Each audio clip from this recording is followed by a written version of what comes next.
हजरत अली का एक वाकया। एक मर्तबा मौला अली जंग नहरवान के लिए अपने घोड़े पर सवार हो रहे होते हैं कि एक नजूमी मौला अली के पास आता है और कहता है, ए अली, ये जंग आप मत लड़ें क्योंकि आपका सतारा गर्दिश में है, आप ये जंग बड़ी तरह हार जाएंगे। मौला अली उसकी बात सुनकर घोड़े से नीचे आ जाते हैं और उस नजूमी को कहते हैं, अच्छा, तुम सितारों के हाल जानते हो?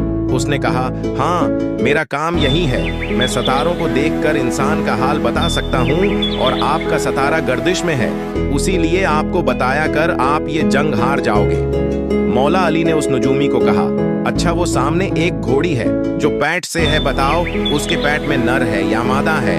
अब वो नजूमी खामोश। मौला अली ने कहा, तुम तो कह रहे थे कि मैं सितारों के हाल जानता हूँ, ये तो तुम्हारी नजरों के सामने है, तुम तो उसका हाल भी नहीं जानते। मौला अली ने कहा, अच्छा बताओ, कौन सा सितारा जब टूटता है तो ऊंट पर एक हरकत जाहिर होती है? अब फिर वो नजूमी खामोश। मौला अली ने कहा, अच्छा, इस मेरे घोड़े के पांव के नीचे जमीन पर एक चीज है, बताओ वो क्या है? नजूमी खामोश। मौला अली ने कहा, तुम आसमान के तो क्या, जमीन पर तुम्हारी नजरों के जो सामने है वो भी नहीं जानते? सुनो ए शख्स, मैं अली अब तुझे बताता हूँ, अली की जिंदगी की सबसे कामयाब ये जंग होगी। मेरे 10 लोग भी इस जंग में नहीं शहीदा होंगे और मेरे मुखालिफ के 10 लोग भी नहीं बचेंगे।